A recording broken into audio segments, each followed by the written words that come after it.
राम राम सभी को, राम राम, जय श्री राम। आज मैं आपको रविवार और सूर्य देव की कहानी सुनाने जा रही हूँ। कहानी अच्छी लगे तो कमेंट बॉक्स में कमेंट करके ज़रूर बताएं। धन्यवाद।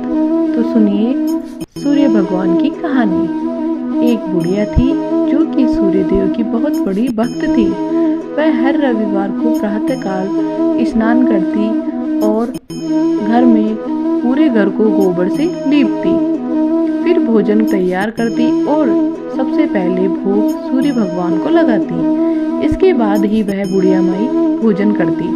उसका यही रोज का नियम था। सूर्य देव की कृपा से बुढ़िया के जीवन में किसी भी बात की कोई भी कमी नहीं थी। लेकिन एक दिन जब वह हमेशा की तरह रविवार के दिन अपनी पड़ोसन के घर जाकर गोबर मांगने गई गोबर लेने गई तो बुढ़िया ने कहा कि बहन गोबर चाहिए, लेकिन उसने साफ मना कर दिया।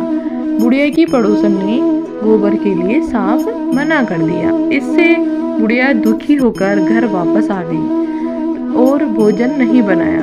न ही उसने भोजन बनाया और न ही उसने भोग लगाया। जब रात हुई तो वह भूखी पेट ही सो गई। सूर्य देवता ने उसे स्वप्न में दर्शन दिए और उनकी परेशानी का कारण पूछा।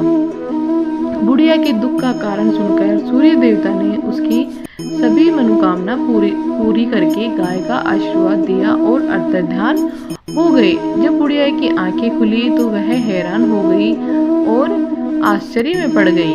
उसने देखा कि आंगन में तो गाय के साथ एक सुंदर सा बछड़ा बंधा हुआ है। उसने गाय को घर के बाहर बांध दिया। उधर पड़ोसन की भी नजर पड़ी तो उसने देखा कि बुढ़िया के घर गाय बंधी हुई है और गाय तो सोने का गोबर करती है। पड़ोसन ने मौका देखकर बुढ़िया की गाय के गोबर को अपनी गाय के गोबर में बदल दिया। सूर्य देवता ने जब यह देखा तो उन्होंने जोर की आंधी चला दी। इससे बुढ़िया ने गाय को घर के अंदर बांध दिया। सुबह जागने पर उसने देखा कि गाय ने तो सोने का गोबर किया है। तब से वह भीतर ही बांधने लगी अपनी गाय को। बुढ़िया की पड़ोसन को उससे बड़ी ईर्ष्या हुई। वह राजा के पास पहुंची और उसने राजा को पूरी बात बता दी। यह सुनते ही राजा ने अपने सिपाहियों को बुढ़िया माई के घर भेज दिया और गाय को अपने यहाँ मंगवा लिया। लेकिन कुछ ही देर में राजा का पूरा महल गोबर ही गोबर से भर गया।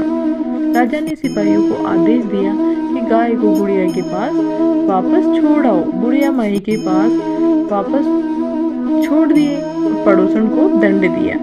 इसके साथ ही संपूर्ण प्रजा को सूर्य देव का व्रत और पूजन करने के लिए कहा जाता है कि सूर्य देव की कृपा से बुढ़िया के जीवन में हर तरह संपूर्ण राज्य और लोगों की सुख समृद्धि की प्राप्ति हुई। मान्यता है कि व्रत कथा को सच्ची श्रद्धा से पढ़ने पर धन लाभ तो होता ही है, साथ ही सभी मनोकामनाएं पूरी होती है। हे भगवान सूर्य भगवान, जैसे बुढ़िया माई की मनोकामना पूरी करी वैसे सबकी करना। कहानी कहने वाले और हुंकारे भरने वाले की जय हो। सूर्य भगवान की